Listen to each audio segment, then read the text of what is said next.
Good morning! At ito naman, tayo mag-adobo ng bibe. Sawa na sila sa kaldereta, kaya adobo na lang. At syempre, unahin natin ang ating toyo.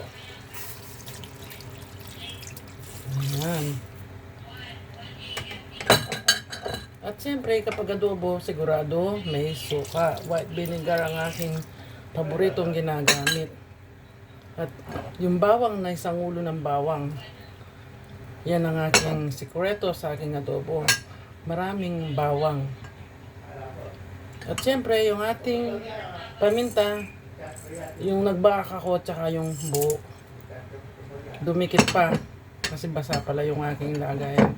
Sayang naman. Ito lang pampalasa. At syempre, yung aking daon ng laurel. At may kasamang sampot-sampot.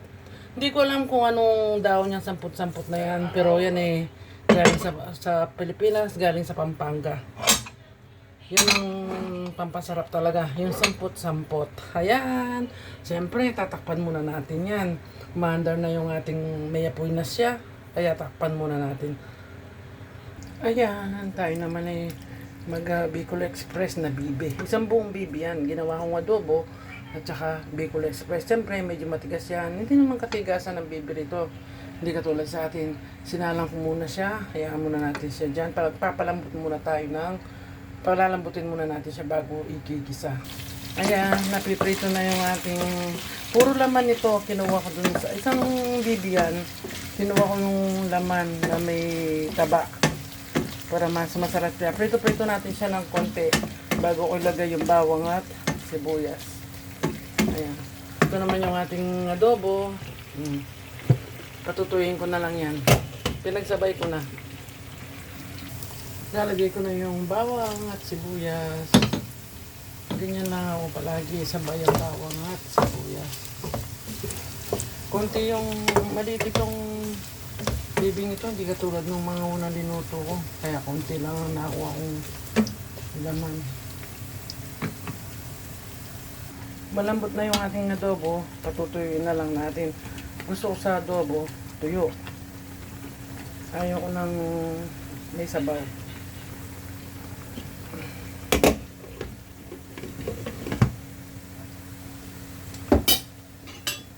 Ano ba yan? Lalagyan na natin ng alamang. Naluto na yung ating bawang at sibuyas.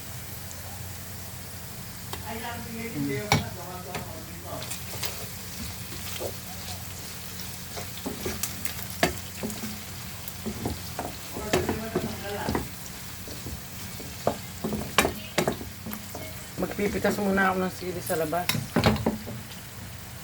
Masarap yan, talagang maraming sili, ano? Yung marami talaga siya sili. Lalagay na natin yung ating gata.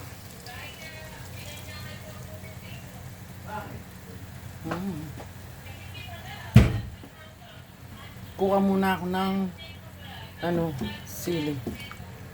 Pagbalik na natin, lalagyan na natin ng sili. Ito ang ating mga sili.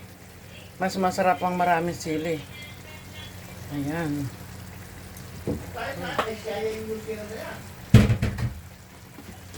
Kachat ni Pops si Tintin, yung anak kong bungsong nasa New Zealand. Kaya maingay sila. Ayan ang ating Bicol Express na bibe. At itong aking adobo, malambot na siya. Tinanggal ko na yung takip kasi para matuyo na siya. Ayan, luto na rin yung ating adobo. Konti na lang. At lima! 5 lang! Only 5.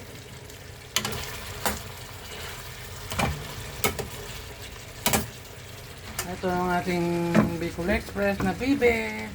Ayan, luto na. Thank you so much. Ito ang ating adobo. Pinatutuyo ko na lang.